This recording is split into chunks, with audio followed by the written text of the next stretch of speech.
Who's going to carve the turkey? Dad always did it. I don't even want to celebrate Hanukkah. It just feels so empty without my husband. I don't feel like putting up the Christmas tree. What's the point without my daughter? I have nothing to celebrate. I wish I could just skip all the holidays. Does any of this sound familiar? Hi, I'm Gary Sturgis, the creator and facilitator of Surviving Grief and the author of Surviving Grief 365 Days a Year. I put together this YouTube video to help you cope with the holidays. Holidays are hard, especially when you're grieving. So why are the holidays so hard when you're grieving?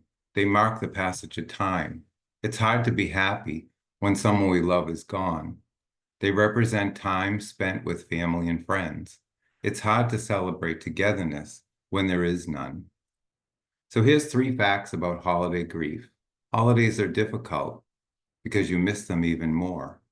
The first holidays are the worst. The first anything is the worst.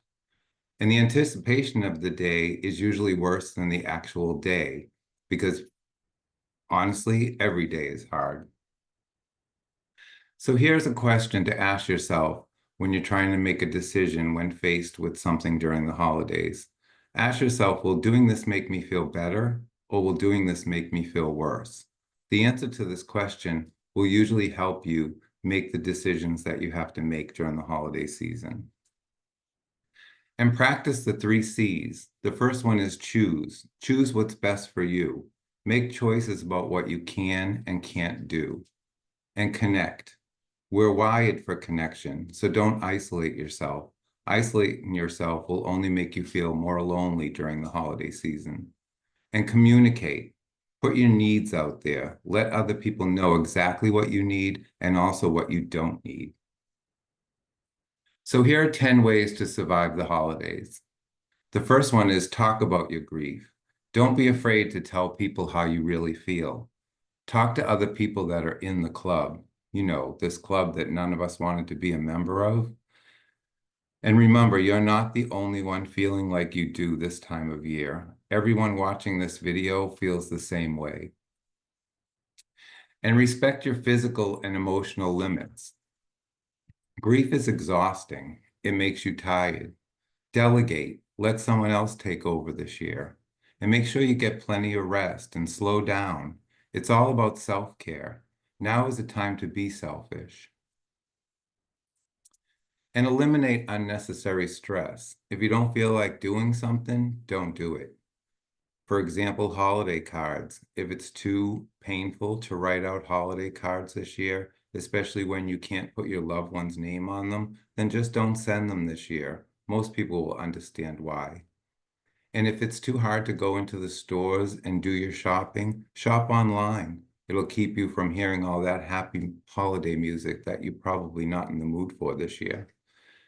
And also you can celebrate on another day. There's no rule that says that you have to celebrate the holiday on the actual day that it is. And be with supportive people. Don't be around people that bring you down. Be with people that lift you up, people that make you feel good. And talk about the person who died. Don't be afraid to say their name. Talk about all the good memories you have of the past. Think about this. You're thinking about your loved one 24 hours, 7 days a week anyway. So let people know that it's okay that they talk about them too. And do what's right for you. Other people will suggest what you should do, but do what you want to do. Remember to ask yourself that question I talked about. Will doing this make me feel better, or will doing this make me feel worse? And plan ahead. Try to structure your holidays. Have a plan. This allows you to anticipate what's going to happen so you don't get blindsided. Have a plan A and a plan B. For example, if you go to someone's house for a holiday party, make sure you park your car at the end of the driveway so you have an escape route if you want to leave early. And embrace your memories. Memories are the only thing you'll always have. They can make you feel happy or sad. If you're happy, smile. If you're sad, cry. It's okay. Maybe spend time with your family and friends looking at photos or videos of your loved one. And renew your resources for living. Spend time thinking about the meaning of your life. What's your purpose now? Or what do you want that to look like? Maybe next year you'll decide to just skip the holidays and go on a trip, and that's okay too. And express your faith. If your faith is important to you, embrace it. If your faith got shaken, do something meaningful of your own to honor your loved one. Go to a service or just light a candle in their honor. So make these promises to yourself this holiday season. I promise I'll take care of myself. Again, it's all about self-care. Like I said before, maybe take a trip this year or do something that you always wanted to do for yourself. And I promise I'll feel my feelings without guilt. If you don't decorate, that's okay. If you don't go to the annual party, that's okay too. If you don't feel like cooking the dinner, that's okay too. And I promise I'll talk about my loved one whenever I feel like it. Again, like I said, they're probably on everyone's mind anyway. So if you talk about them, other people will be more apt to feel free to talk about them as well. And I promise I'll be patient with my grief. Life after loss requires a lot of adjustments. So be patient with yourself. Go easy on yourself. Be kind to yourself.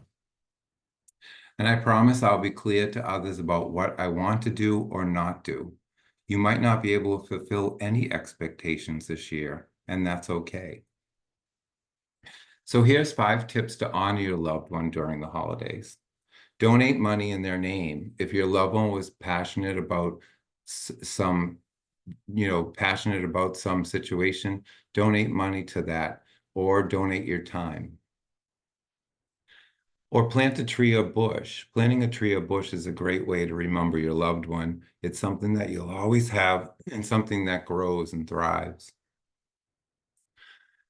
And give something of theirs as a gift. If you lost your husband, for example, and you have a son, maybe give him a tie or a watch, something that another person can have to remember this person by, because remember, other people are grieving the loss as well. And buy yourself something they would have bought for you. Give yourself a gift. Show yourself self-care love by buying you something that you want. And visit another person who might be alone. Nothing can get you out of your head more than helping someone else or volunteering your time to someone else. When you help someone else, it heals your own heart. So here's some final thoughts. Change is hard. We all hate change. I know I do. But sometimes change makes things different, but different doesn't have to be bad. And take care of yourself. Get plenty of rest, exercise. If you feel good physically, you're going to feel better mentally. And stay in the moment. Try not to think about too much about what's up ahead or what's going to happen tomorrow or the next day or the next month. Just stay in the moment, because when you're grieving, that's all you can really handle anyway. And remember, it's okay to be happy. There are times you'll be sad, of course, but we don't have to be sad all the time. Sometimes you can be happy, and you can do that without feeling guilty about it. Well, I hope that this video helped you and that you'll continue to follow me on Facebook at Surviving Grief. You can also visit my Surviving Grief website at www.sgrief.com for more resources and information on grief support. And remember, we're all just walking each other home. So thank you so much for watching this video. And if you have any questions or comments, you can feel free to email me at gary@sgrief.com. And you can also subscribe to my YouTube channel for additional videos and resources. Thank you.